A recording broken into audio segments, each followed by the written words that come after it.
When Ryan's when it's time to begin, it's on the Rewind Around with John Pollock and waiting the 18 that makes sense of these things we see in the ring every week on TV. It's Rewind Around for Monday night, download it Tuesday morning from the Post Wrestling site. It's Rewind Around for Monday night on USA Now on the John and Wade take the mic. It is Monday night, June the 12th of 2023. I am John Pollock alongside Waiting. The fun never ends here at Post Wrestling. Are you ready for another week, Mr. Ting? I am ready. Good to go. Let's do it. All right. You were representing the Pandas tonight. It was very conscientious of you. Look at that. That's for all the video viewers out there. Yeah. Did you have a nice weekend? Relaxing weekend? Yeah, I think so. You know, finally able to take a step outside and take a breather after weird week, I would say, after not being able to take a breath over the last week outside. Yes. It's cleared up significantly. I can go walk. Maybe I'm just used to it now. It's somebody else's problem now. You know, it's over out in the West. Like you guys deal with it, you know. It's not our issue anymore. So it is the unofficial slogan of Canada. How does it affect me? The world? Are you kidding me? No, but no. If anybody's dealing with this sort of thing anywhere, hey man, like I feel your pain. It was awful not being able to go out for a whole week. Yeah, it's I guess we are through the worst of it until something comes back. But we got a lot of blame for this. All this climate change and such. It was all our fault. Yeah, the small Canada. Sure. Yeah, the New York Post didn't take it easy on us. I went to Canada's Wonderland over the weekend. How was that? It was pretty fun. We had a good time. We went on Friday and got there early because if you have a season's pass, there's an hour that you can go on a bunch of rides before everyone else has access to them. So we set out and it was raining. I was like, okay, well, maybe the rain will clear up. It eventually did, but we're there in the rain. And I mean, myself and my wife, we're not going on adult rides. We're there to take our kids on rides. So the grand total of rides that were open for kids was 4 rides that we were here an hour earlier in the rain to go on. But it ended up clearing out. It actually turned into a really nice day. And in the years that I've gone to Wonderland, I've never been there when it has been as empty as it was this past Friday. Absolutely. Like no lineups. And I have gone during like weird times of the year as well. I've never experienced this before. So the weather must have scared a lot of people off. It was also a random Friday. So there you go. That's my tip for people. When I get asked about, hey, what should I do in Toronto? That's my tip for you. If you want to go to Wonderland, if you've never been, you don't have to go to Wonderland. It's not going to change your world, but that's the time to go. Go when it's raining, basically. Go when it's raining. You'll have a wonderful time out in the rain all day long. That's what rain jackets are for. It's what umbrellas came for. So I went on a bunch of kids roller coasters and many times because they go on a ride and they just want to go on it over and over and over again. That's how it works. Did you have a favorite? Well, by default, I guess it was the Ghoster Coaster. Wait, you ever go on the Ghoster Coaster? You know, I can't say I have. Have you ever gone on the Ghoster Coaster empty where it's just you and your child and the entire place is empty? That's the time to go on the Ghoster Coaster. Okay. I've not. Moving on. I've been to Wonderland like once, I think. That's it? You've gone once? I'm not a roller coaster dude at all. No.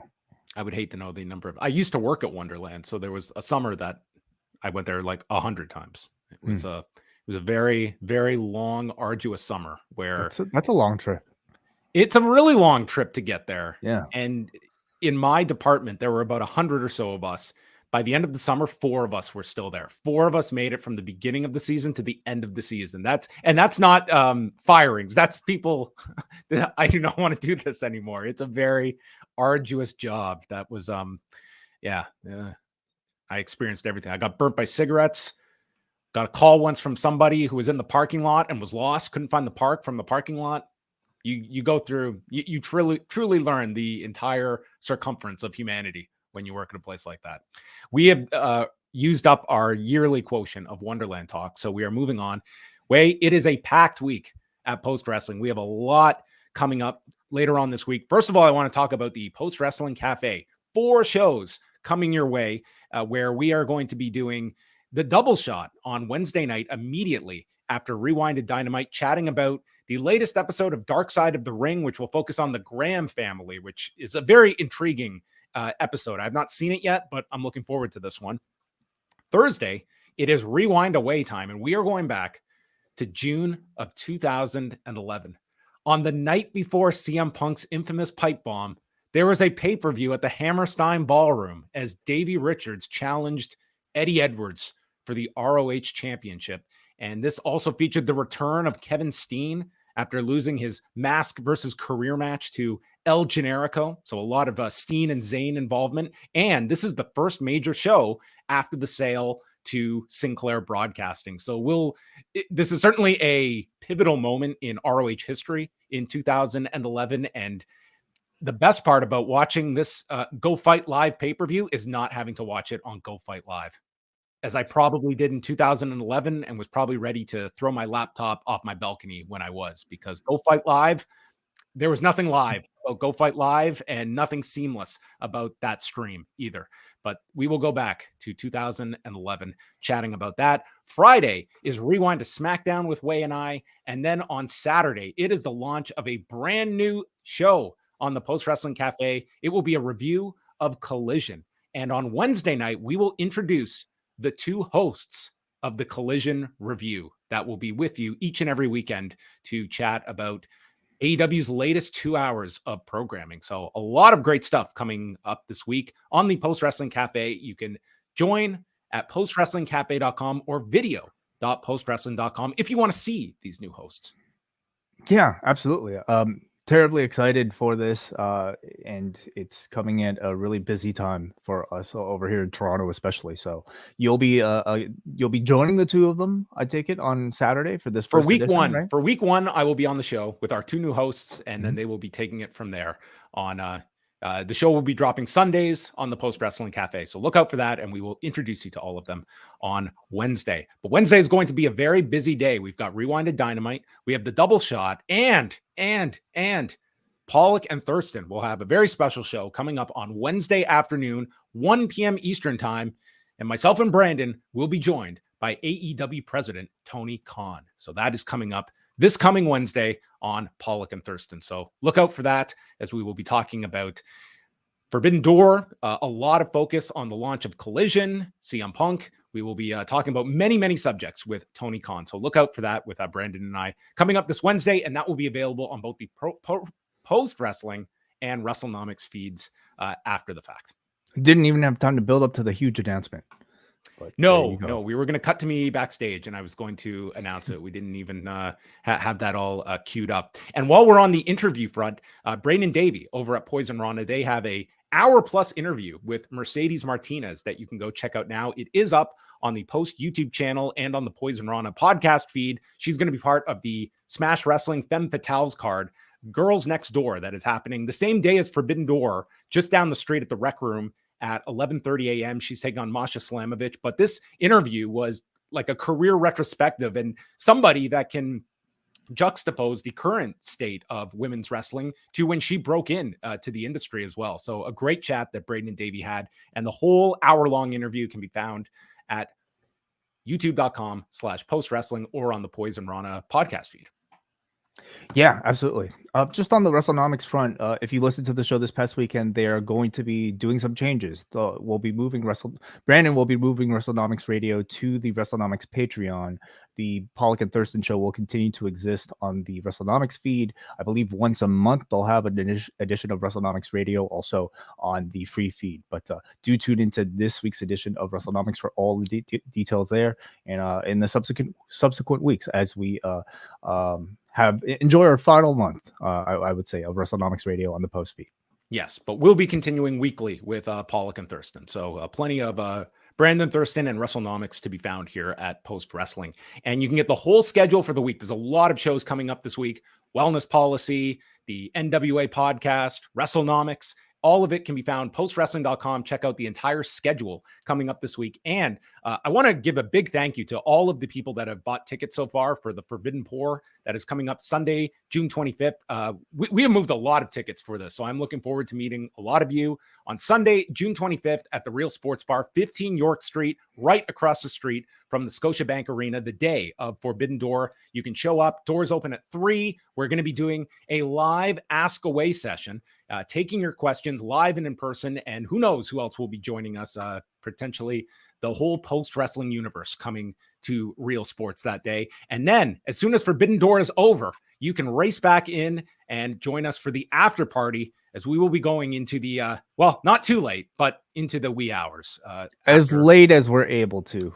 They have pretty much told us if people are enjoying themselves, we're going to keep going. So the night is up to you, everyone. So come join us. We're looking forward to it. The Forbidden Pour coming up on June the 25th. Tickets, postwrestling.com/live, $30 gets you a ticket to both the pre-show Q&A and hangout session with us and the after party. So that will take care of you for the entire day, or you can buy just an individual ticket for the after party after Forbidden Door. So this pay-per-view, we only know 2 matches for it, Way, but it just feels as though it's starting to build with a ton of momentum behind those 2 matches. And you know that this is going to be a very strong card, but just with these 2 matches alone, it feels as though this is going to be, I mean, this could be a true classic show at this point, with a crowd that you would imagine is going to be among the hotter ones you have seen. I think the undercard could be like bad, and I think we would still feel very excited for the show, and that's just a testament to how strong these first 2 announced matches are. As long as they deliver those 2, honestly, they don't have to do much else to satisfy, I think, a lot of people. How much time do you see those 2 matches getting themselves? Like, do you see each getting 30? Yeah. Because I'm wondering, like, how deep this card goes, just match number wise, when I don't think anyone would feel shortchanged given these 2 matches having as much time as they need. And again, that's without knowing an AEW title match and other key players that are involved. It's those 2 that it's hard to imagine either of those 2 going under, especially for Omega Ospreay, but I would Danielson Okada as well. I think you want like 30 at least for those 2. Sure. Yeah. When you include entrances and everything, I, like a solid 20 something, I think everybody would be more than satisfied, but, as long as it's a satisfying match, I don't think people will be complaining if it doesn't hit the 30-minute mark. Let's start off with news items. The first one is an unfortunate story involving BJ Whitmer, who has been with AEW from the get-go in a producer coach capacity, and he has been fired from the company. This coming after an arrest on domestic violence charges. He was arrested back on June the 4th, but this only came to light tonight. He was arrested in Kentucky and is facing first-degree strangulation, a first-degree strangulation charge and a second-degree burglary charge, both of which are Class C felonies in Kentucky. He was arrested on June the 4th, so that was a week ago Sunday, and was out today on a $25,000 cash bond. There's no listing of when he is back in court, but AEW issued a statement today. BJ Whitmer has been terminated following his arrest on domestic violence charges. While talent and staff are ultimately responsible for their own personal actions, this behavior is intolerable within AEW. AEW has reached out to offer support to those impacted by his behavior, and nothing more beyond that. But these are very serious charges, and I would say AEW was in a position here where this was you would probably say the only solution that they could have to this kind of an issue, and whatever legal fallout there is for BJ Whitmer. Yeah, really terrible to hear this story at any point, especially when it's attached to somebody within our industry. A real shame. And, I think AEW publicly announcing something like this is, it's good to see. BJ Whitmer is not a wrestler who had an on-air role. He's somebody who worked in the back, but nonetheless somebody associated with the company. And I'm happy to see this swift action from AEW. Andrew Marchand from the New York Post, he had a big story today, essentially stating that joining Friday Night SmackDown, Raw is also out of its exclusive negotiating window. So both properties are on the open market as we speak. And Andrew Marchand is reporting that he still believes that ultimately the favorites are still the incumbents to retain these programs with Raw and SmackDown. However, there are players that are believed to be in the mix. Two of the key ones being Disney and Amazon Prime. Now with Disney, you think ESPN, but Marchand is reporting that this would more likely be for FX, which is one of their cable networks, because ESPN, they have such an overwhelming sports schedule that they would not be able to earmark one night of the week for WWE programming.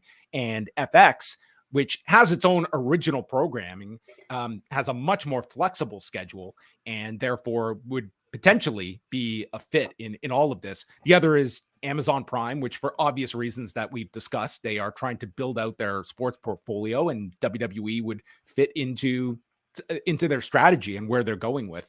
But it's still, I feel, NBC Universal, I think, would stun people for that relationship not to continue. And I would say that SmackDown is still Fox's programming to lose. It's a very valuable property on Friday nights. We just saw, an extreme example of that last week with the 1,000-day celebration. But we have reached the point where now they can take official, meetings and offers from outside of NBC Universal and Fox. So that has been, Nick Khan just slowly courting all of these programs to the public over the last month or so. And now we're going to see where the significant offers come, and WWE is going to have to make that decision. And looking at minimum, they're hopeful of a 1.5x increase. Mm-hmm. Seems like this is just, the timeline as we kind of expected, but it's interesting to see like who might be in play and what the possibilities are in terms of scheduling and package deals.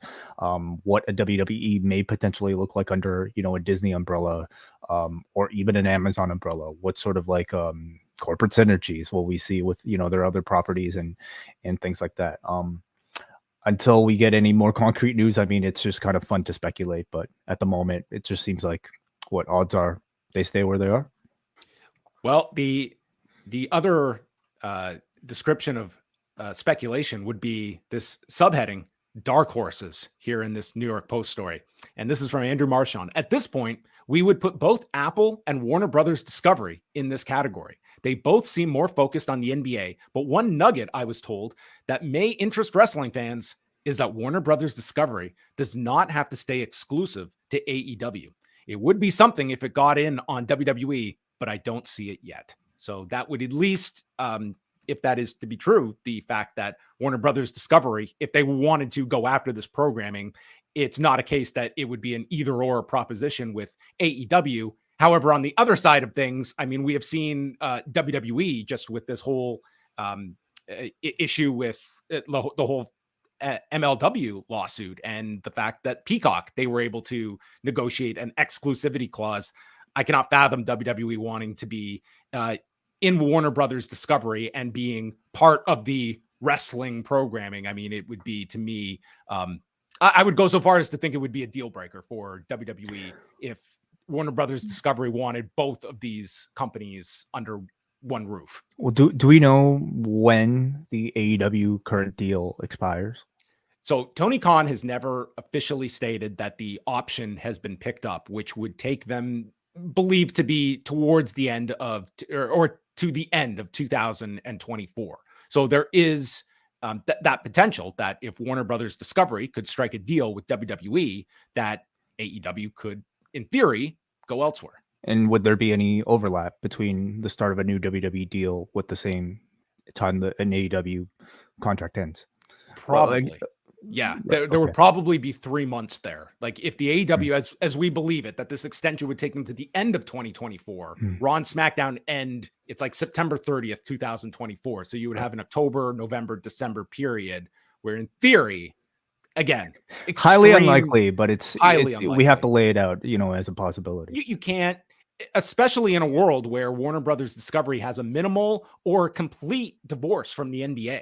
Like that's not out of the question. And as I've said many times, Warner Brothers Discovery still has to program all these nights of the week for TNT and TBS, and you lose the NBA, it's a big gap in your schedule. I would believe that would be more fruitful for AEW than it would necessarily be going out and spending the kind of money that WWE would be looking for. And with the loss of an NBA, I think WWE would be commanding an even higher value because they know the situation that Warner Brothers would be in if you're losing the NBA and wanting to fill it in with WWE and what they believe they could offer. So is it to WWE's advantage to wait for an NBA deal to be announced? I mean, in many ways, the NBA deal is not up until the end of the 24-25 season. But those negotiations are going to be, already, I am sure that there are significant talks because of how valuable that package is. I don't know if it's necessarily a good thing or a bad thing. It's just in many of these different negotiations, that's in the back of your head. If you're negotiating with a Warner Brothers, and this would go for AEW, it's that until that NBA deal is signed, you are somewhat handicapped in programming and knowing what are we playing with and what are we not playing with for the long term. Do we have the NBA? Do we have a portion of the NBA, or do we have no NBA? Because those are three very different scenarios that you're building your secondary programming schedule around. I will tell you one thing that I know is that I have heard from just about every single Canadian wrestling fan who have near unanimous thoughts on TSN Plus since Friday. If you find a fan of this service or somebody who can properly explain it, then I will give you a free pass to Canada's Wonderland. I do understand the frustration in the sense that I don't think it's a great streaming service to deal with. I will say, though, that a lot of the complaints are more so why it's not on television as opposed to streaming. And I get that to a degree. But if you have TSN, you at least now you have the access to TSN Plus, which is just now. been this for now, but it's been for months. Yes. There's no sign of this thing ending. And yes, if it ends, then that is an issue. But I have no signal of this thing ever ending because it's been months and months and months now. I just think the ambiguity in itself is a lot for people to juggle when they can just type in one of those websites that are out there where they could just watch it freely without having to log in or anything else, I think it's the rollout of TSN Plus that also is very really irked me. They have yet to announce how much TSN Plus will cost on top of your TSN subscription or TSN Go. It is listed on the site. It's $20 to get TSN Go. It's not specific to TSN Plus though, and they've been very vague about that sort of messaging about whether or not you have to pay in addition to TSN Go or not. And I couldn't imagine you're spending that amount of money and not getting TSN Plus. So TSN, the $20 fee is for people who don't subscribe to cable TV at all.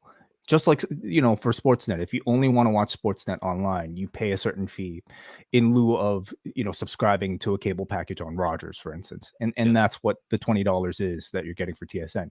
No mention of how much TSN Plus will cost on top of that, or if it's even a fee you would pay on top of that. I would imagine it would all be the same because you're talking about people that in theory would not have cable if you can't access this. If I don't have TSN, how could I access TSN Plus at the moment? You pay the $20 for TSN Go, and you're getting the preview for now. Yes. For now. Yeah. Yes. No, I get it. The language and rollout of this streaming service seemed very lackluster. I did not see a whole lot of an advertising campaign behind this, of a clear message for people. I certainly get that, but at least at present, it's to me it's better than nothing at all. I guess because I have not run into the problems. I'm just used to watching Rampage on TSN Plus, and it's aggravating, but not to the sense that it's detrimental to the viewing of it. But if we are talking about $20 for this thing, good luck. You're gonna have nobody signing up for this thing at $20. That is insanity to me. If this thing ends up being priced at $20 a month. Yeah, I think you're going to get a lot of people possibly signing up to nordvpn.com/postwrestling and signing up to AEW Plus on Fight, which I really do feel all sort of publicity aside, is the best way to consume AEW. People internationally have it really good, and people with a VPN can access it too. But I mean, you're talking about a lot of hurdles. A lot of people aren't willing to sign up for a VPN and learn all that stuff. And for those people, they might be going through alternative means. So one of the early collisions is the card from Scotiabank Arena, which will be episode 2 of Collision. It's the night before Forbidden Door. And CM Punk is now officially being advertised for that Collision show. AEW put out this ad. So this guarantees he's on the United Center card. He is on the Toronto show.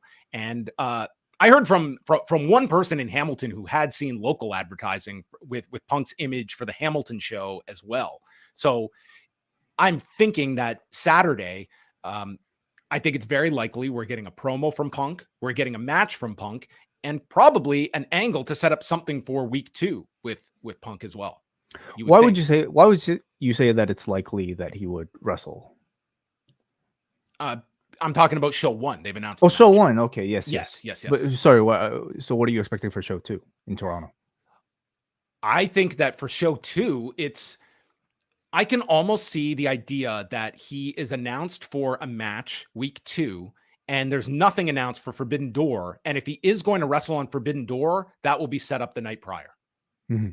Yeah, that would be my thought. Possible. I mean, or I'm sure the build will probably start from night 1, whether it's against a Jay White or a Samoa Joe. They'll probably build to something.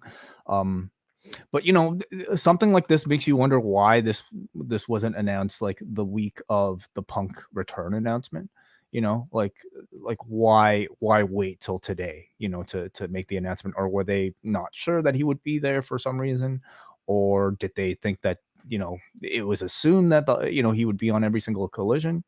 I just find the rollout a little bit perplexing.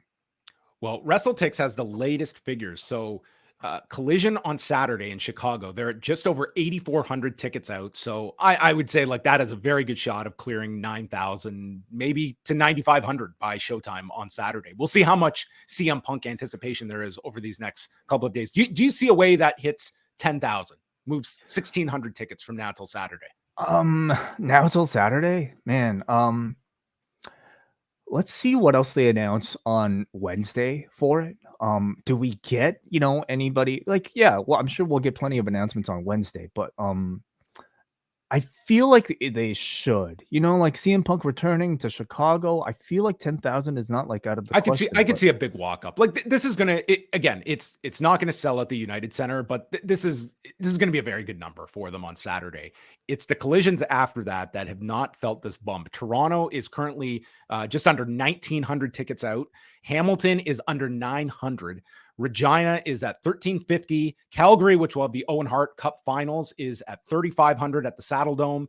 And then returning to the U.S., the Newark card, July 22nd, they're at 4,400, which for a month out, they've got time to build that one up. I mean, they didn't blow the doors off Newark with their opening sales, but in time, if they have something big for that show, that has time to still move. But yeah, the Canadian shows, I think they've certainly been very soft, and the Toronto and Hamilton ones stick out a lot. I've seen a lot of people complaining about the pricing for those shows in particular.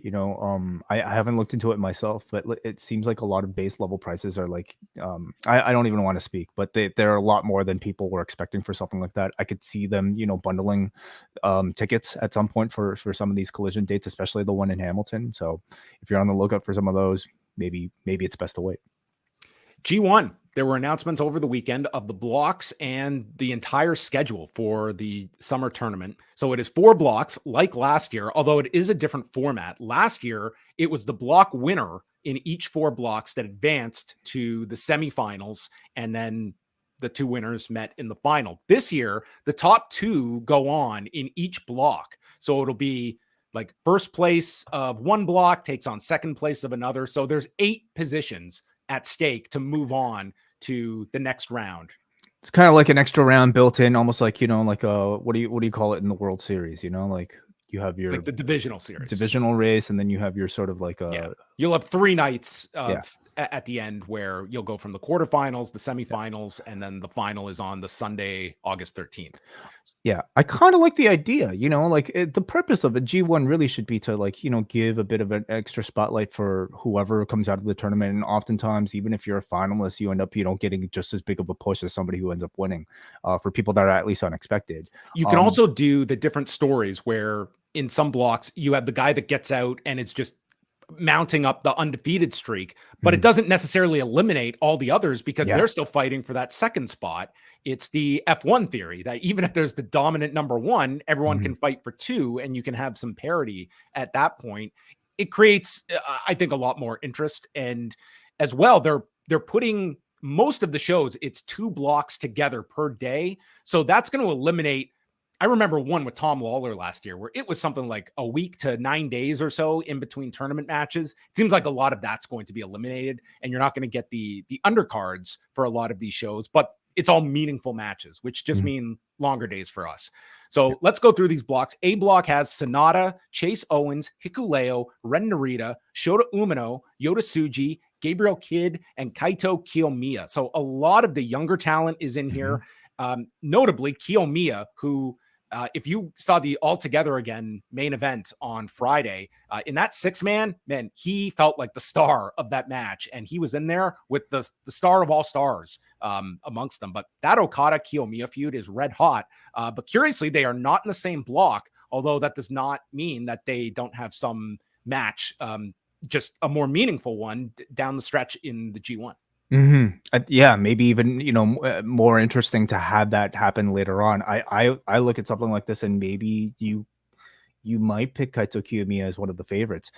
It's really interesting that they put all the debuting, G1 wrestlers, at least I think it's all of them, into this single block, other than Sonata and Chase Owens, I believe, for everybody else. Has Hikuleo been in G1? No, this is his first. So, I mean, Hikuleo, Ren everyone Narita, except for Sonata and Owens, it's their first G1 that is in this block. And I love the idea of Tsuji beating Sonata in this block so that we get a rematch at a certain point. This could be a really interesting block because Sonata is the kind of champion that you can buy so many people potentially ending this reign with, and this could set up 1 or 2 really big matches as well. So it's a huge block in terms of these guys are coming out there to really steal the tournament with their first G1s. So I'm very intrigued by that A block.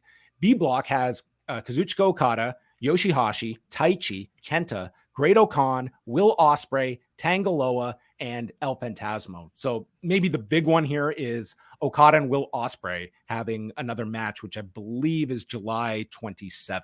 And I guess there's a range here. I would say Ospreay and his pairings here, they might vary. I think Ospreay and El Phantasmo could be off the charts. And Ospreay and Okan, stablemates. That's right. They will have a match in here. Ospreay and Yoshihashi. I mean, Yoshihashi is always, the G1 is sort of where the spotlight is on him for a month and the results vary. And Wei and I always have some argument about Yoshihashi during our G1 coverage. I think he's usually great. Like he is like, well, he has the opponents to, dude, Taichi is always good for something really unique in this tournament as well. So this, I mean, it's got Ospreay, it's got Okada, Yoshihashi typically steps up, and El Phantasmo, I've been super high on this guy as like a breakout babyface, and he certainly could have a really good tournament as well. But I would imagine that Ospreay and Okada are most people's probably 1-2 in this block, unless we get some big surprise. Yeah, I would agree. C block, David Finlay, Tomohiro Ishii, Evil, Tamatonga, Shingo Takagi, Aaron Hanare, Eddie Kingston, and Mikey Nichols. So this is Eddie Kingston essentially going to like fantasy camp for the summer, G1 fantasy camp. And we will get Eddie Kingston and Shingo. We'll get Eddie Kingston and Ishii. Yeah. And we'll get Eddie Kingston and Evil after all these years. No. Oh, God.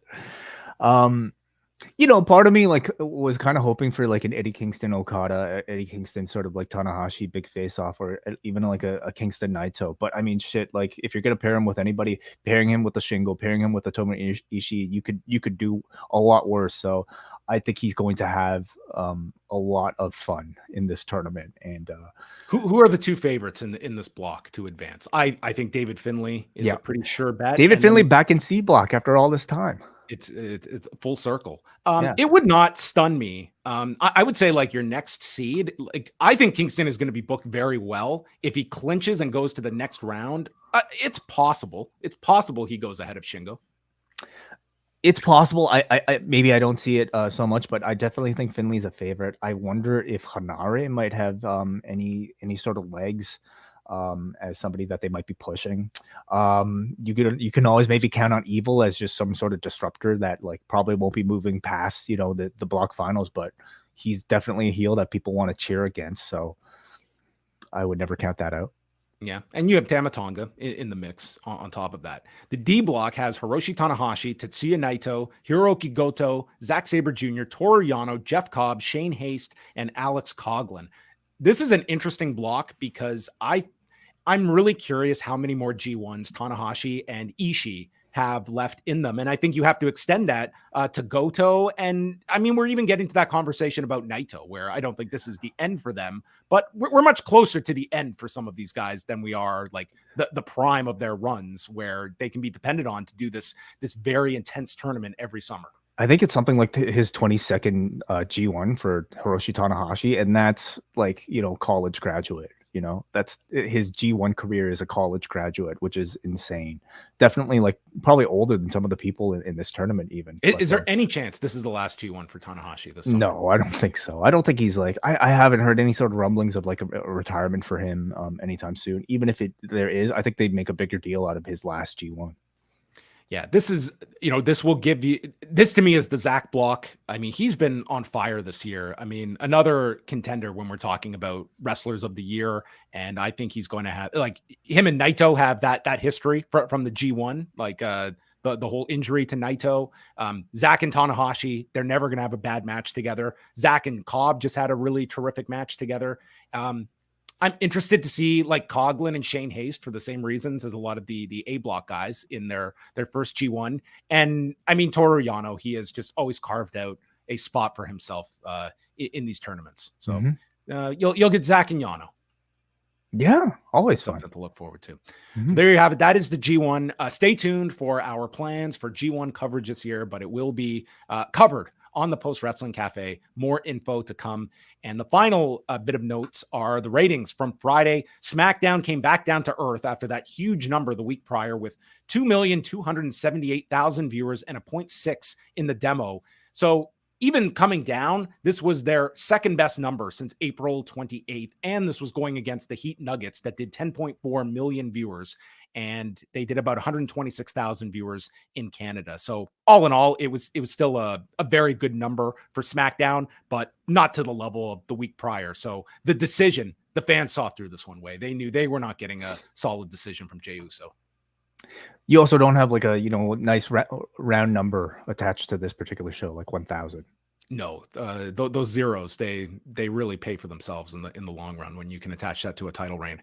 Rampage was not a good number, 291,000 viewers, down 18% from last week. This was the lowest Rampage viewership in its normal time slot ever, and doing a 0.10 in the demo, which was down 13%. Second lowest 18-49 ever, again, in the normal Friday 10 p.m. time slot.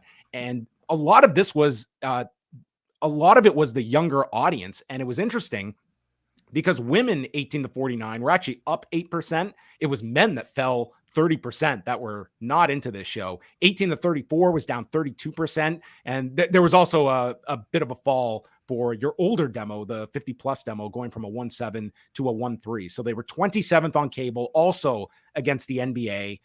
But this was, we looked at that Championship Friday and looking at that as, not this home run in terms of the viewership, but in comparison to this, it was. Well, I'm really curious to see, like, this week moving forward, how Rampage is booked. How will Tony Khan continue to give people a reason to watch this when you're adding 2 more hours of first run programming on a Saturday? This does feel like it's for a lot of people that are even diehards of AEW. If you haven't left after like a month of, moving around in the schedule, this might be a final nail in the coffin. Yeah, and this is sort of the level that you might expect to see Rampage. Like it's not going to surprise me that Rampage is going to, have weeks where it falls below these numbers that we're talking about. And how much of a priority do you really make Rampage when Collision is the shiny toy that you need to get up and running and does deserve the priority? Jeez, these Excalibur like rundowns are going to be twice as long now, aren't they? Because he's going to have to cover for Collision as well. God. And the pay-per-views. Maybe Rampage is just going to be Mystery Vortex every week. Tune in and find out what you're going to see. We're not going to announce anything. Well, other than CM Punk, of course. Well, I'm saying Rampage. I don't think. Oh, Rampage. Rampage. That's not a terrible idea. Well, just tune in on Fridays and find out what you'll see. And we're just going to get wild, wacky, GCW-esque matches. Yeah, Shibata versus, Tenru. Yoshihiko. Yeah, Tenru? Tenru's definitely not doing Coming any into more wrestling Rampage? matches, 100%. All right, let's get into tonight's edition of Raw from Way's favorite place, Wichita, Kansas. Well, I like it more than Hartford. Did you see as soon as they got through Raw, then AEW was able to announce that they're going there for Collision on July 29th? So Yeah, it'll be so at the XL Center. Care to explain that? Well, it seems like this is the deal that for some buildings that AEW are not, or the building can't announce an AEW date until WWE is through with it. Because when they rolled out the Collision dates, July 29th was this empty Saturday. And I reached out to AEW asking about this date and was just told more events are going to be announced. And with that, the Hartford show came and went last Monday.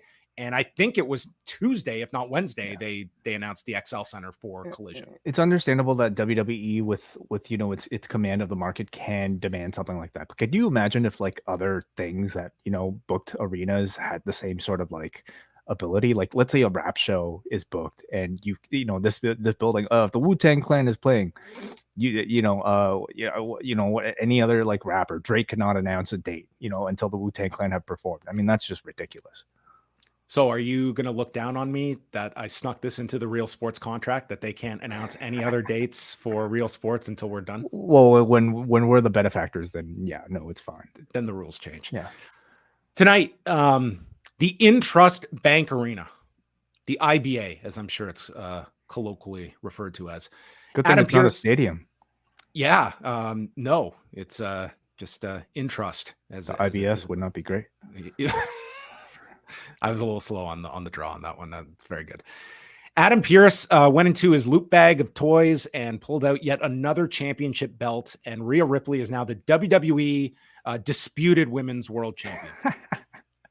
Yeah, I believe this one is disputed. I've not had a close up of the belt yet, but yeah, I guess if the other one is undisputed, this one is clearly the other the opposite. But I love how like we've had like several of these title presentations at this point, and like this had the least fanfare of them all. They didn't even promote this in advance. Like, no, it's like big celebration, big presentation on Raw. It was just let's get through this and give you your belt and we can move on. First one is like Hunter's there for like the one with Rollins, and then like the one with Reigns, Hunter's there. The second one, the first women's one doesn't even have Hunter, it's just Adam Pearce. And then this last one is just like, here's the new title, take it, bye, see you later. Are Zayn and Owens going to be next? Are they going to get some unified tag titles? I have to think so. They might wait until they drop them, but yeah, I have to think that they get a special shiny new belt too. Dominic runs down to celebrate, and they're interrupted by Cody Rhodes, and he respects Rhea, says that this title is well earned. And we get a replay of the slap heard around the world last week. And Cody doesn't think Brock has the balls to face him again, so he suggests he face Dominic at Money in the Bank. And Dominic notes how he's not afraid of anyone, but he's avoiding giving an answer until Rhea accepts on his behalf. And then Miz tries to jump Cody, who is fought off.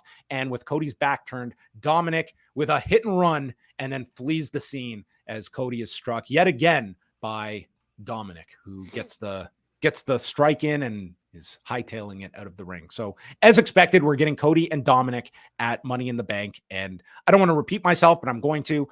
I do feel it's a big gap that this guy is still even bringing up the finish the story line on this show. And we don't get any explanation for this guy not pursuing a golden ticket towards this title by entering a Money in the Bank qualifying match. And maybe they just felt they didn't have a compelling enough reason to explain why he's not going for this. But that to me is a giant storyline hole that has to be called out. I mean, you have to think that they would have thought of the idea of Cody perhaps, go entering a contenders match or qualifier match and having Dominic somehow involved in costing him. Would that have been too predictable? Would that have been, too similar to maybe like the world title tournament thing that Lesnar cost? I don't even disagree with this thinking, but I don't think you want to trivialize Cody losses by just doing it just to set up another match. I do get that thinking, but there is a big hole here, and I don't know what necessarily the logic would be of how you would explain it. But I think if you gave it some time, you could come up with something that justifies him not entering this Money in the Bank ladder match when the caliber of talent that are in that match Cody is viewed above and beyond all of these people. Yeah. I think it demands a bit of an explanation from Cody, but the match itself, I really like. They're two of the company's most over characters that get the biggest reactions, and as basically, an intermission between Cody's next match with Brock Lesnar, I think it's great. I think the audience will react huge for this one. I wish it was billed as that. Cody's intermission match. Yes. No, it's for a holdover. I think it's a great option. I think this is that should be the tag. It's a holdover. The holdover. Yeah. Honestly, like we'll probably get Roman's angle for this show coming up on SmackDown, but this is going to be among, if not the most heated match on that show. And that says a lot when you're talking about this crowd in London, but I could see this crowd being just bananas for this match. Cody Rhodes against The Miz. So they got this match in early before the basketball game started because they were up against the Heat and Nuggets tonight. So this got into the ring, 15, 20 minutes before the game started. And there's a dragon screw on Miz, and then Cody is working on the knee, but then Miz yanks Cody, drops him face first onto the steps. Cody comes back, and there's a disaster kick, goes for the Cody cutter, but it's caught for a skull-crushing finale that Cody blocks. He eats the it kicks. Somewhere in all of this, Cody got busted up because you could see blood. Might have cut his head somewhere because he had blood going to the back of his head. A big welt on his shoulder, too, from the steps. So that's right. And maybe that was all the same spot where he hit his head and shoulder going into the steps. But the skull-crushing finale is avoided. Cody Cutter and Crossroads wins the match clean, 10 minutes and 41 seconds. I thought the match delivered exactly what you would expect from a Cody versus Miz match. The offense is certainly not that flashy, but I think overall the Miz plays a perfectly good low-level villain to make your babyface, look good in the spotlight. Crowd, I would say, throughout most of the night didn't react very loudly to some of the wrestling. And unlike last week, I thought as much as you have a hate on for Hartford, I thought this was a much worse crowd tonight. And yeah. I mean, I was kind of with this audience tonight though, because I didn't think the wrestling was really all that spectacular. I thought last week was they wanted their 2-minute Money in the Bank qualifying matches. Yes, of course. But it's something that's going on where I don't think the wrestling is really all that spectacular, at least on tonight's show.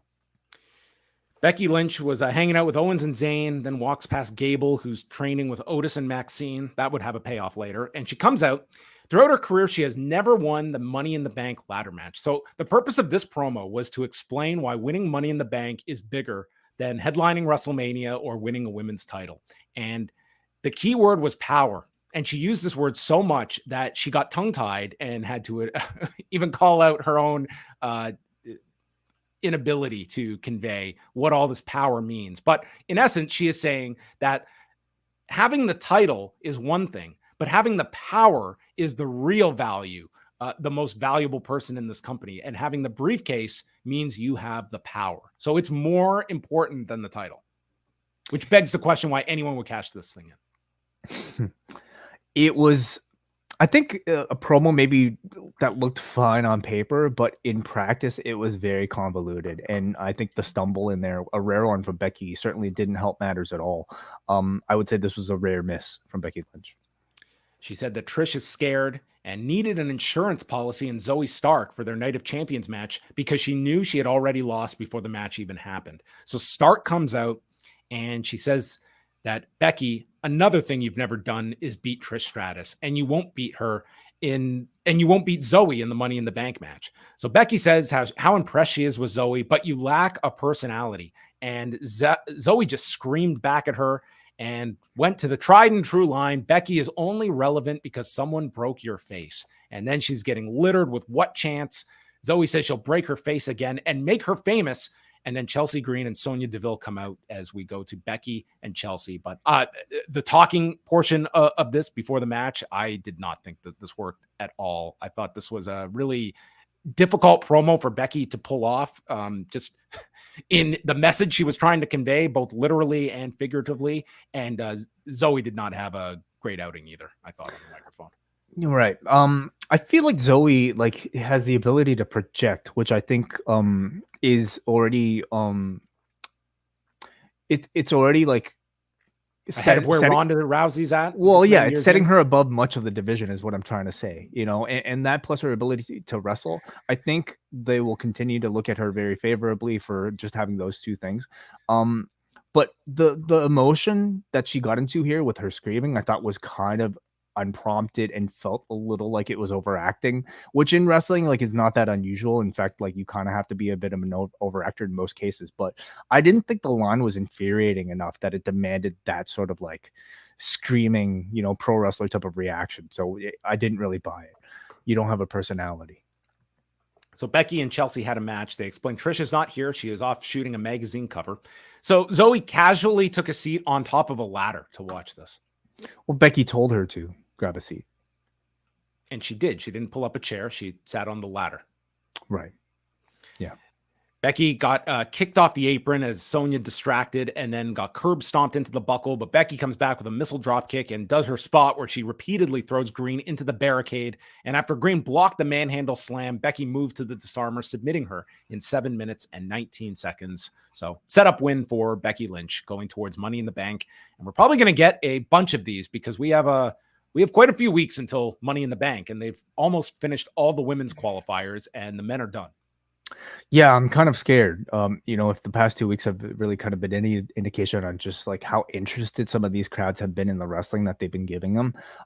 Like the Cody Miz match, I just kind of felt like there was really nothing notable or very creative about this particular match to speak of. It was perfectly fine, but makes you wonder why they just blitzed through all these qualifiers that got no time on the shows. And now it's like you've got all your qualifiers done. It's like you could have spread these out for at least another week. How much was it wanting something to go up against the competition? Well, tonight they were going up against the competition. Right. And what did they have? They had a qualifier and they had a tag title match. That was their hope and getting the jump on things with a Cody match early. Judgment Day's walking in the back, but Finn Balor's in his own world. He's not paying attention. And then Priest says he's going to qualify for Money in the Bank, but he wants to go out alone tonight. And Balor is just looking all bothered by whatever's going on.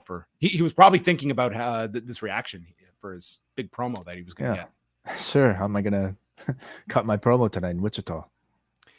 So on the body of the show, Seth Rollins never addressed Braun Breaker or the challenge from last week. However, in multiple ads, it's not promoting the match, but it's the question, will Seth Rollins answer Braun Breaker's challenge?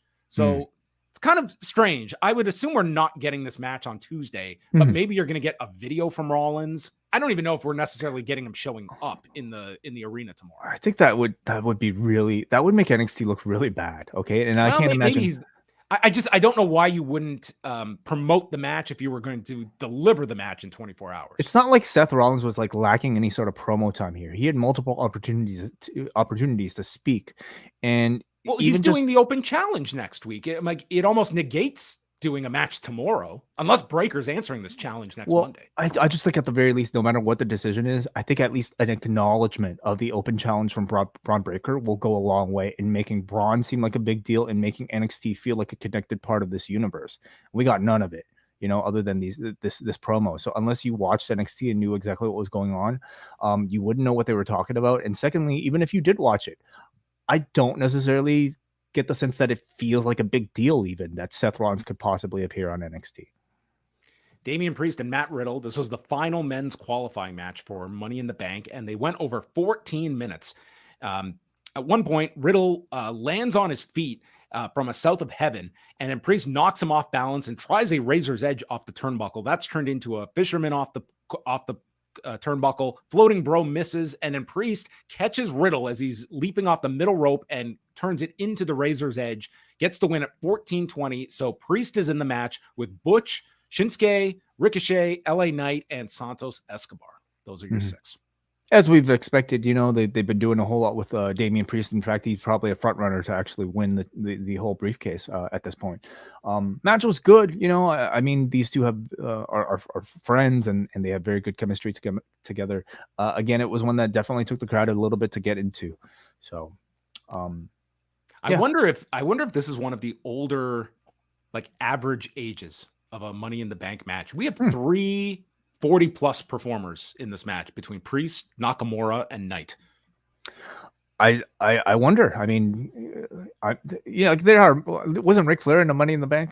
He was one person in a Money in the Bank match, but that would have still dragged the average up significantly, maybe. But and he was well over 40 by the time they had that match. Gunther and Kaiser come out and they attack Riddle 2-on-1. They explain that there's no Vinci because of the attack by Riddle last week. Kelly speaks with Cody Rhodes and he promises that Dominic is going to get hurt. And everyone has been looking at the adversity he has faced since losing at WrestleMania. I'm going to finish the story, and Brock and Dominic are not going to knock me off the path. Well, they are knocking you off the path this month and probably next month. That's probably like you are temporarily diverting from the path. Like you're at least going for a piss break before you get back onto the path. But I thought this was a good promo from Cody, who I think can take, I feel in his hands, he could convey why this Money in the Bank briefcase means more than anything than finishing the story. Mm-hmm. I think you can rely on him, like, especially now, during his WWE run to give you good substance, to give you good delivery, even in a short burst sort of backstage interview like this. And, he's like a Paul Heyman, like no matter how much time you give him, he gives you something good. Byron Saxton interviewed Natalya, who has not not like Paul Heyman nor Cody Rhodes. Well, she hasn't been the same since that loss to Rhea Ripley at Night of Champions, and says, well, maybe that's a good thing because being me hasn't gotten me anywhere. I don't even know how to be me anymore. Mm-hmm. Do you think we're getting a character overhaul for Natalya? That's what I took from this. I mean, clearly that seems to be the tease, right? And she's been through a lot. She's had, we all remember one of the worst gimmicks of all time that Natalya had to run with about a decade or so ago. Yeah. I'm interested, at least in seeing what it is. I think a new direction is there's potential there, but man, we've been through it for so many times with Natalya that hard to get excited, and hard to think that she'd be able to break through to any different level beyond, her current role is sort of like just, the veteran to make people look good. I also think her acting is pretty bad. Like it's not really gotten better, unfortunately. So I hope this new character suits her. Well, Saxton, his attention is taken away because he sees Owens and Zayn, and Owens was so close to beating Gunther last week. Imperium walk in, and Kaiser tries to get Owens upset. And they're asking where Baldy is. Kaiser says, if they are so confident, you should put the tag titles up on the line tonight. So Owens does his screaming bit, and they agree to it. Pierce is going to think about it. He's going to think about it. They recap the Jey Uso story from SmackDown, and Jinder Mahal and Indus Sher.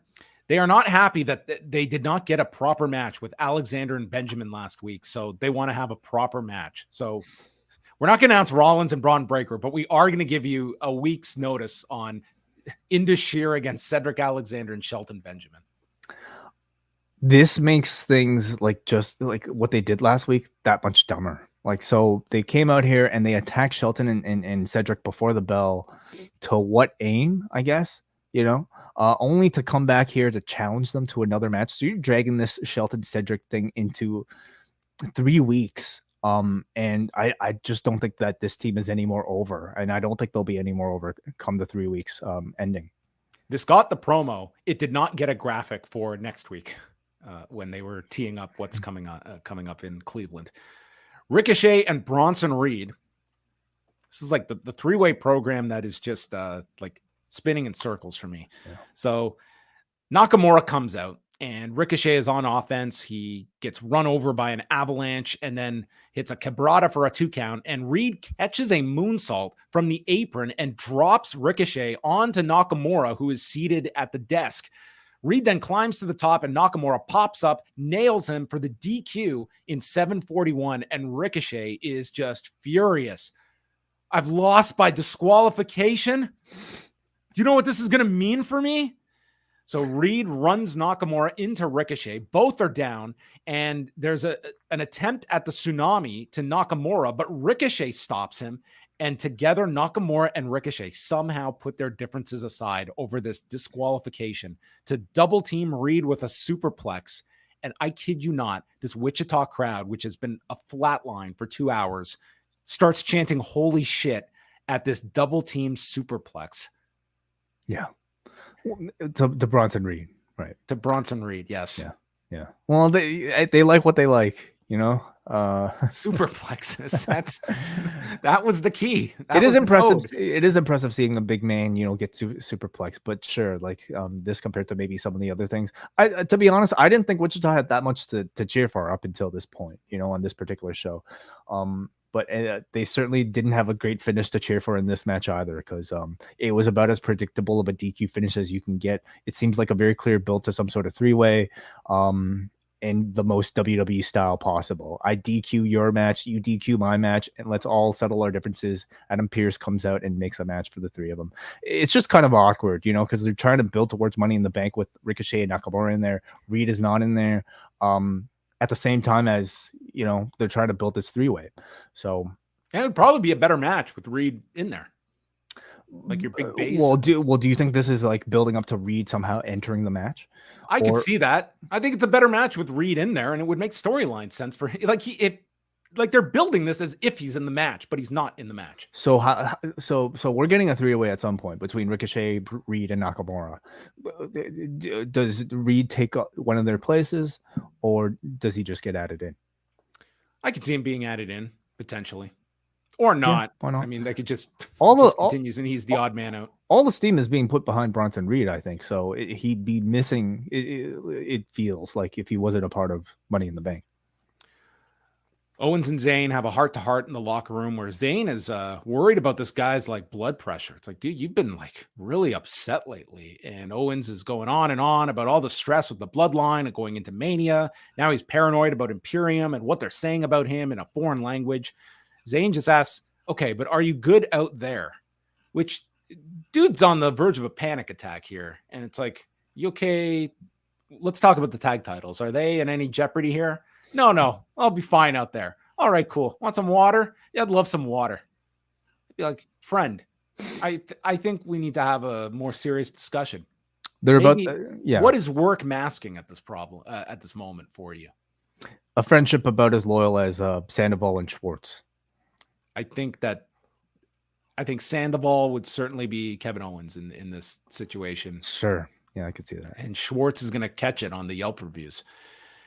Pierce is on the phone and with God knows who, confirming the tag title match. It's probably Nick Khan stating, you know what, we would really love a third hour bump that would give us those added eyeballs that, I mean, what are you going to put in the third hour? You put the undisputed tag titles. It's getting pretty good. I'm going to work on that Nick Khan one. Oh, I think I've got some range on that.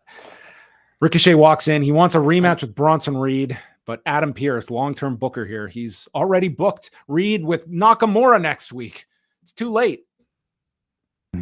Did you hear on Rampage? So we talked about the firm with Ethan Page, Moriarty, and Big Bill all being in a six-man together. Mm-hmm. So the explanation on Rampage was that this match was booked before Ethan Page's contract was taken over by the Hardys. So that means that prior to Double or Nothing, AEW had booked a Rampage weeks in advance, this six-man. Like, this was signed, sealed, and delivered with contracts notarized. We can't lose this six-man, and it had to have been booked weeks ago. Well, listen, John, I mean, travel arrangements, hotel bookings, car rentals, all these things have to be arranged beforehand. People are filling out their schedules a month in advance. Is it that hard to believe? Come on. He's probably got a Rampage card for 2 months from now. Well, Nakamura walks in. And him and Ricochet argue, and Ricochet in the least threatening tone. Listen, if this ever happens again with you getting involved in one of my matches, we're going to have to finish what we started. And Nakamura is just like, you can have Bronson after I'm done with him. Okay. This is my stern voice, and I'm not happy with this DQ loss. Leave Ricochet alone, John. Come on. People are so harsh on this guy. Come on. He's trying his best. I think he's not as bad as many people make him out to be. Okay? Is he John Moxley? No, he's not. You know who else I used to be really hard on that people got on me for just not giving any inch to? Who's that? Dominic Mysterio. Okay? Mm-hmm. I rest my case. Oh, so you're motivating. Is that you're trying to turn Ricochet into the next Dominic? Listen, you don't light a fire under yourself without someone igniting the spark. I like your methods. Finn Balor comes out. This poor guy. He's got like the biggest promo in years for him. And he's out in this crowd in Wichita. And he calls out Seth Rollins for a talk. But he warns no jokes, no sing-alongs. So Balor is confronted by Rollins, and this crowd, turns out they've been silent for most of this show. This is what they showed up for. They paid to sing, and no one was depriving them of singing. Superplexes and singing. That's what they're here yes, for. I will get very annoyed at the what chants and that they keep coming up. I am not going to blame any audience for doing this. And you have encouraged this, and this adds a great atmosphere for Rollins, but you're also going to get situations like this where it's going to overtake certain segments and these performers are going to have to roll with it. And I think Balor was trying, you could see both of them were trying to get things on track, and Rollins could sense it. And I think overall you got the message across, but I feel this was one of those segments where I don't think Balor intended that this audience was just not going to let up. Reactions like this are kind of hard to predict. This reminded me very much of the Elias Seattle segment, where the crowd just kind of took over and they were doing whatever they were doing, right? And I don't think they could have anticipated it. At the same time, I don't think they were exactly shying away from it. I think Balor at times was, purposely maybe given direction, maybe not, to just encourage it and to keep this going. Because if they were both acting in the moment, they both made it feel pretty, like Balor was just doing what any heel would do, like getting on the crowd for this. And Rollins was, he was, interjecting.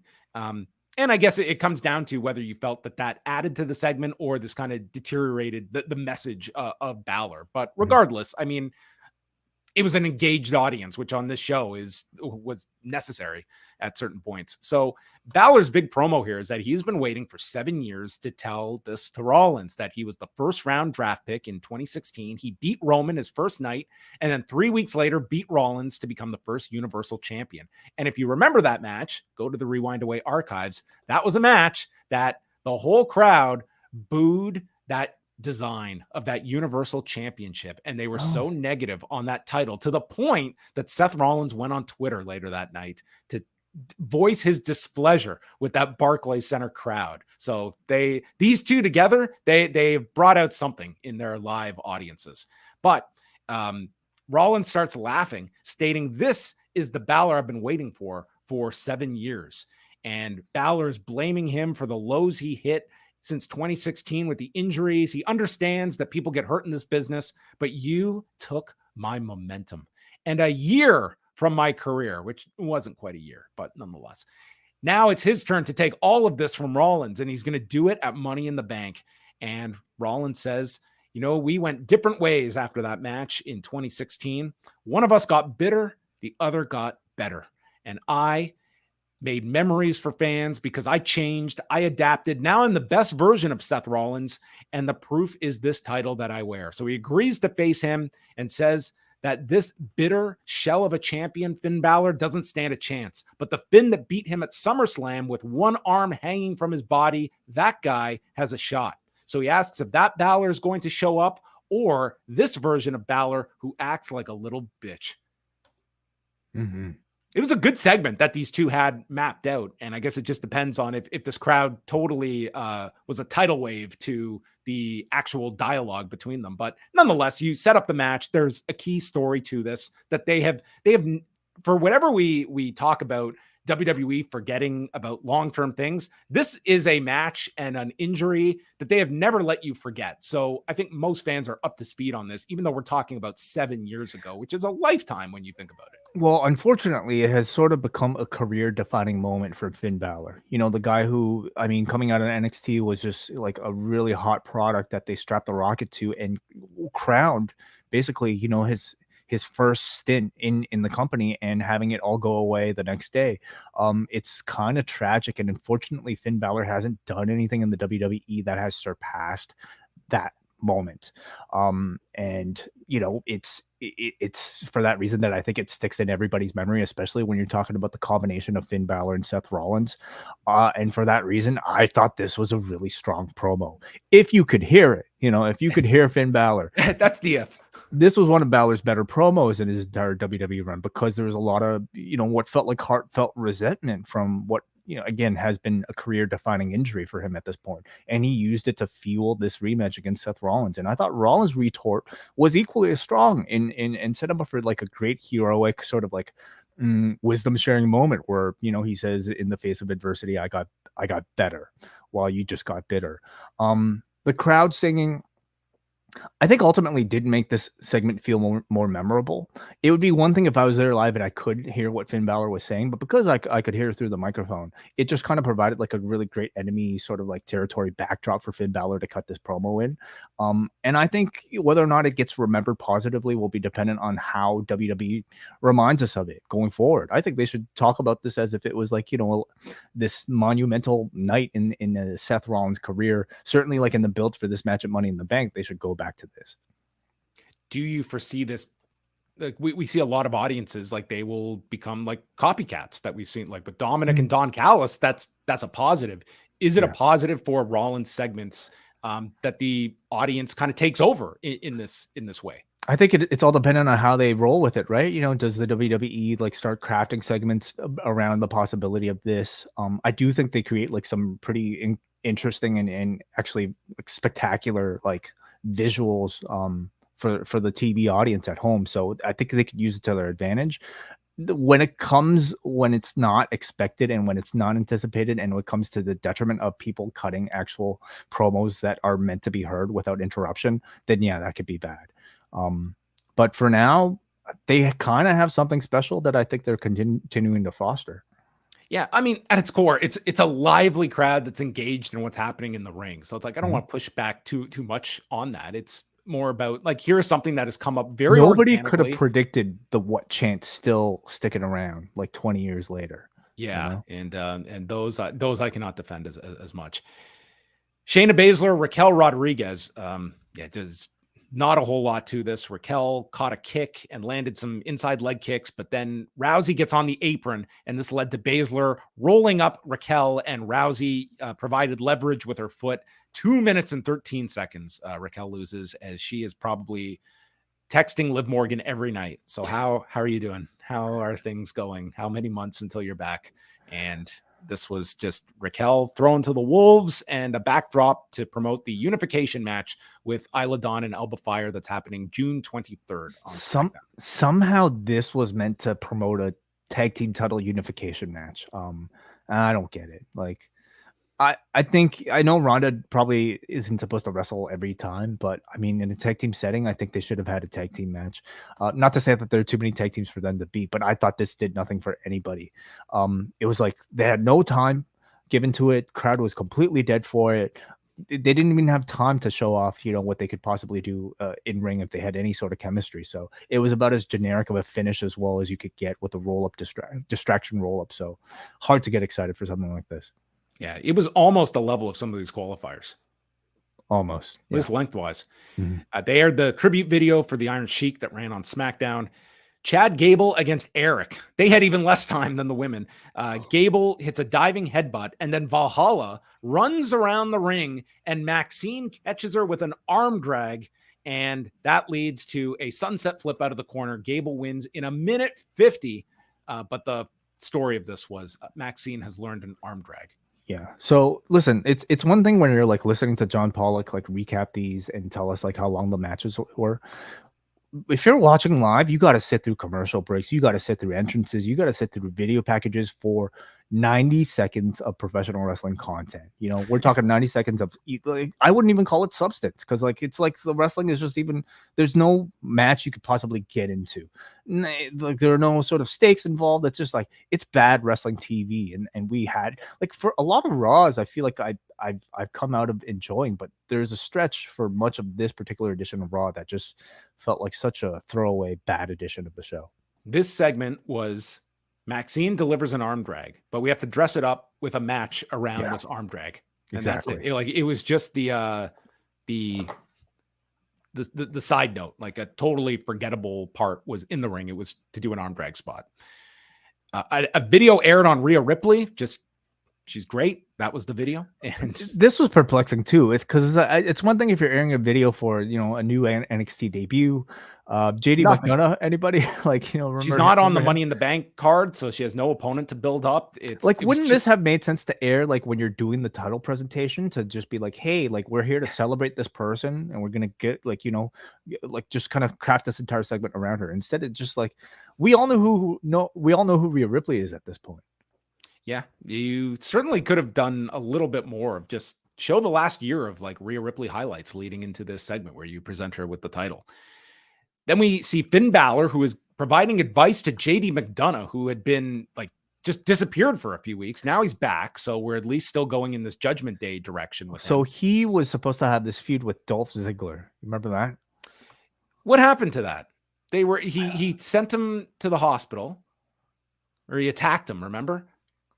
Yeah, I don't know if a match was ever like formally promoted, but the man's just been missing for like a month. So they're at least, you know, continuing some sort of tease with him in the Judgment Day. JD kind of, you know, it fits perfectly, right? But man, like they definitely like, it's not a good sign when like you debut somebody with the promise of a particular program and then just take it away without any sort of explanation. Priest walks up as JD leaves, and Balor is in a much better mood now because he's got the title match. And he asks Damian Priest, if I won the title and you won Money in the Bank, would you cash in on me? And Priest gives him a look and says, of course not. I would never do that to you. But you should also keep your word with me. And this goes back to Priest stating that he wanted Balor to stay in the back, and then he showed up in the match. So he tells him to make this match with Seth Rollins worth it, and to end this. So it's now this idea that there could be an issue if Finn Balor comes up short, and whether it's a battle for the leadership of Judgment Day, like they are certainly planting the seeds between these two coming out of Money in the Bank. Yeah, Judgment Day has, you know, they've like, even when Edge was there, I think they've always said like there's no real leader or part of the group. They're all like supposed to be equals. But nonetheless, like I've always seen Finn Balor as sort of like the front man, just kind of given his status and his tenure. But you know, you see a segment like this, and it's basically kind of Priest telling Balor to like, you know your role and don't overstep your boundaries or else. So Balor, like Priest definitely comes across like the, you know, the guy who's telling Balor like, you know, what to do here. But it's all continuing this sort of like push-pull of tension that I think they've really perfected when it comes to the bloodline. Now they're doing, you know, some version of it here with the Judgment Day, teasing tension between the two members. Last week, they had Rollins and Priest do a handshake after the show, and I don't think that's meant to just be, you know, a dark segment. Like you're supposed to get into the direction thinking that Priest might be turning babyface. So we'll see how they continue to foster it. Tonight, it looks like they made up, but how will they continue to break because the wounds are still fresh? Rollins reacted to the match with Balor and bringing up the issues with Priest and Balor, and he's going to hold an open challenge next Monday on Raw in Cleveland. And again, no mention of Braun Breaker, so we'll see. Whatever they're doing, something on Tuesday, but we will see. Maybe it's just going to be Braun gets a letter in the mail and it replied no. He responds to the challenge. Like, what a way to bury NXT. So next week in Cleveland, we've got the open challenge. Bronson Reed against Shinsuke Nakamura, and Logan Paul is back on the show, which you would think probably getting things started. You would think SummerSlam is probably his next. He's so far away, though. I mean, I guess they're in his hometown. Is that the reason? They're in his hometown, so maybe you could tease something. No chance of him doing anything for Money in the Bank, you think? I just don't know what you would do with him on at Money in the Bank. He's not advertised for it. I know he's on a like sort of intermittent schedule, but if he was on a more regular schedule, he'd actually be a great choice to win Money in the Bank. You know? Yeah, I mean, and you do have, you know, him and Rollins have the WrestleMania match. Who could you see as being paired with Logan Paul next for SummerSlam? Trying to think who the babyface options are, and we're talking Raw, right? You would assume, right? Most likely, yeah. Like Edge is now on SmackDown. Yeah. Logan Paul. I'm trying to think of like a personality that like would really act well. Like I think Cody, actually. Yeah, but Cody's probably accounted for at SummerSlam. At SummerSlam, you're right. But down the road, I'm sure they will get to that at some point. And you're right, Mhm. that probably would work very well between those two. Maybe they'll think Priest by that point as a babyface. Yeah, there's a couple of options that you could go with, and probably a lot of strong ideas too for him as the follow up. Maybe KSI gets involved. Maybe that's the next Tag team match. Zayn and Owens. Yeah. Oh, Maybe, that'd be. Is KSI any like? Can we trust him in a wrestling ring? Like we're looking at Logan Paul as a veteran of the team at that point. Oh yeah. I wouldn't have too high hopes for KSI.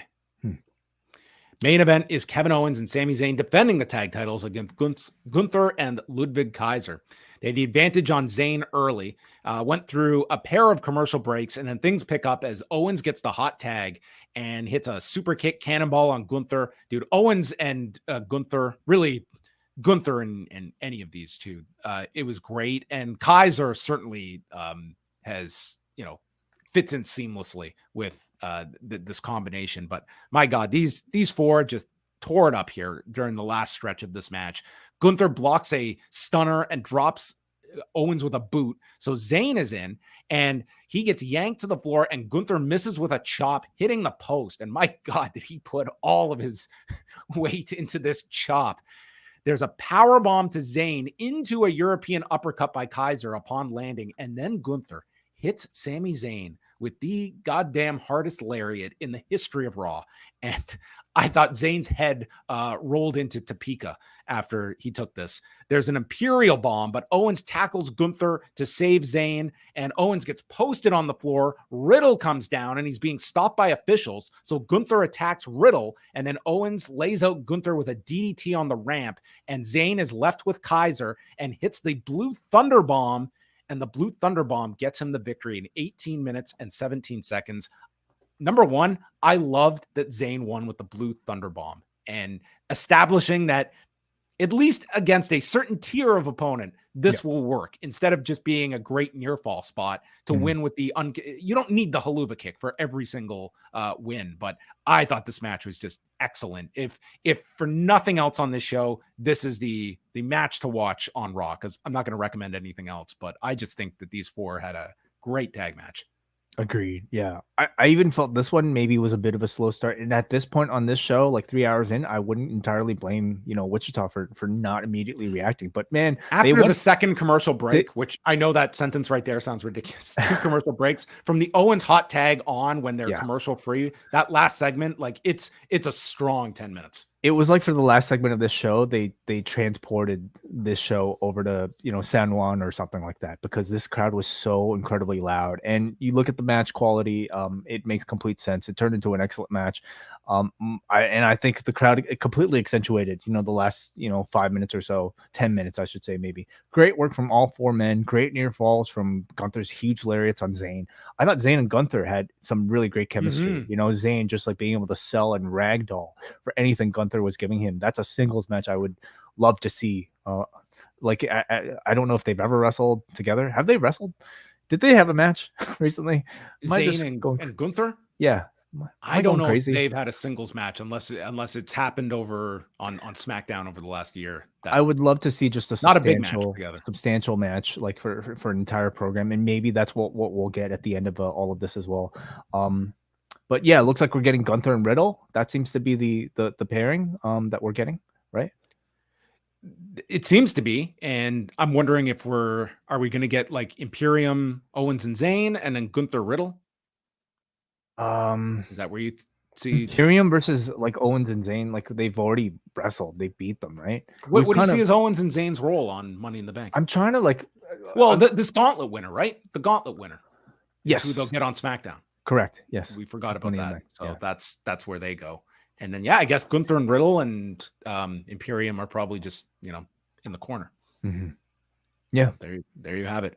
I didn't think this was an overly inspiring edition of Raw, but I would recommend from the second commercial break onwards of that tag match. The last 8 minutes of this 3-hour show. Yeah. I mean, what more do you want out of a 3-hour show? I mean, I thought the Balor Rollins segment was worth watching. Yes. Yeah. That was a good segment as well. I'm probably being a little overly critical on some points, but match wise, I wouldn't like Damian Priest and Matt Riddle. You would think for 14 minutes, I wouldn't say it really was. It was fine, but yeah, just kind of fine.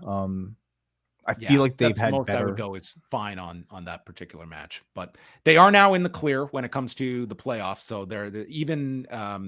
there's no more sports competition or significant sports competition until Monday Night Football comes back. And overall, like it should be said, this is one year where they held up exceptionally well against the playoffs. Like I have tracking the numbers year after year.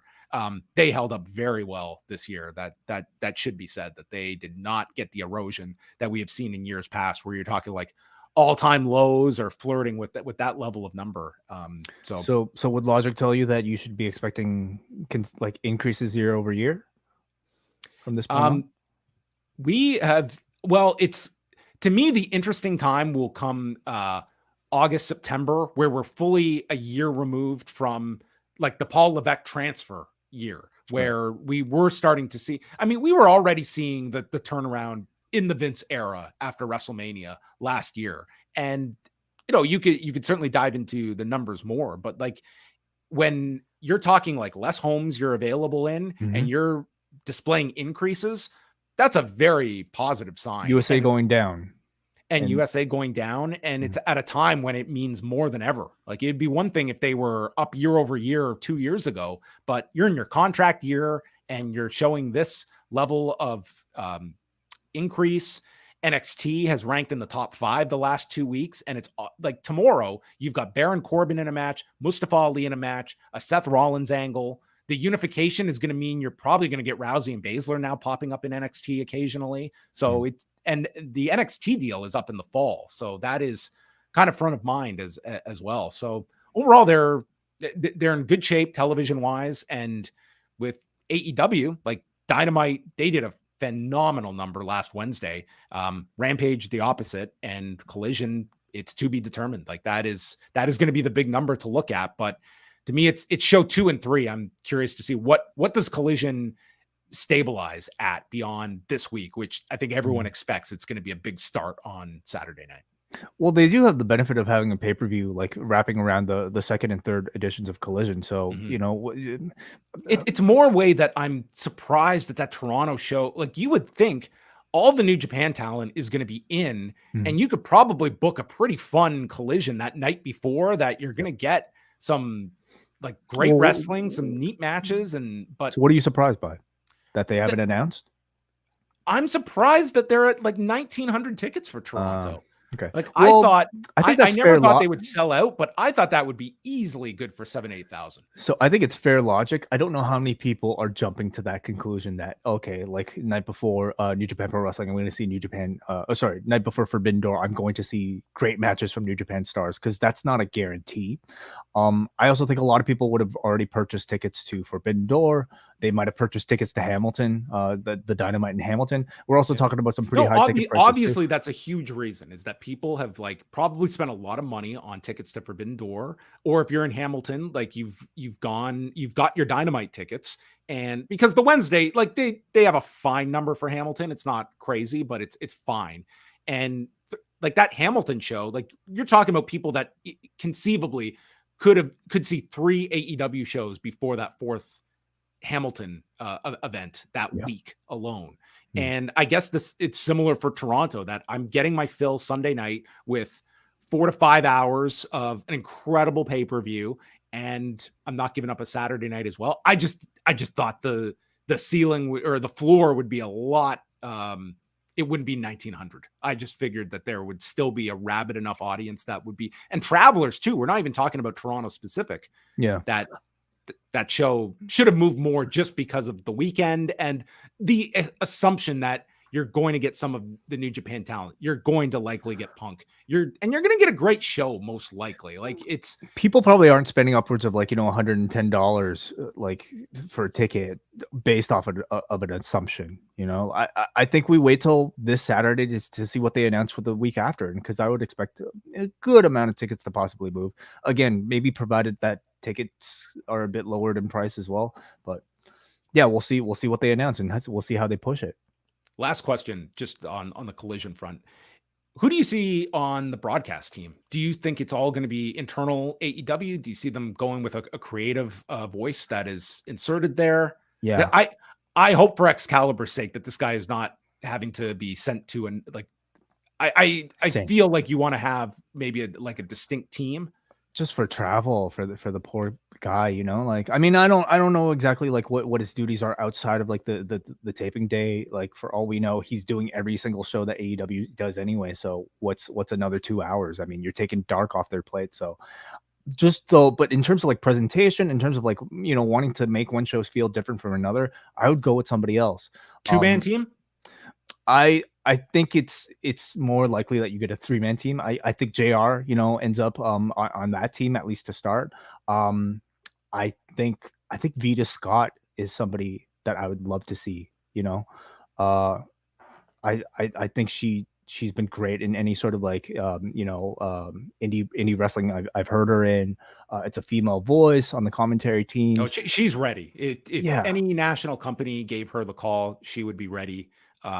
It was when Rampage started, I was really hoping that like Lenny Leonard would be in sort of that discussion as well, because he's another one that I think you could throw in there instantly. And I mean, would be. Could you see Ian Riccaboni? Yes. Yeah, I would say Ian Riccaboni could be a very strong, because if Jim Ross is on the show, I don't see Jim Ross being the lead doing the play-by-play. I could see him being paired with a Riccaboni and maybe a third. Jake and Brian are both reminding us about Nigel McGuinness as well. Yeah, he would be in the mix as well there, potentially. I guess it's how much you want to keep like the ROH branding separate, and right.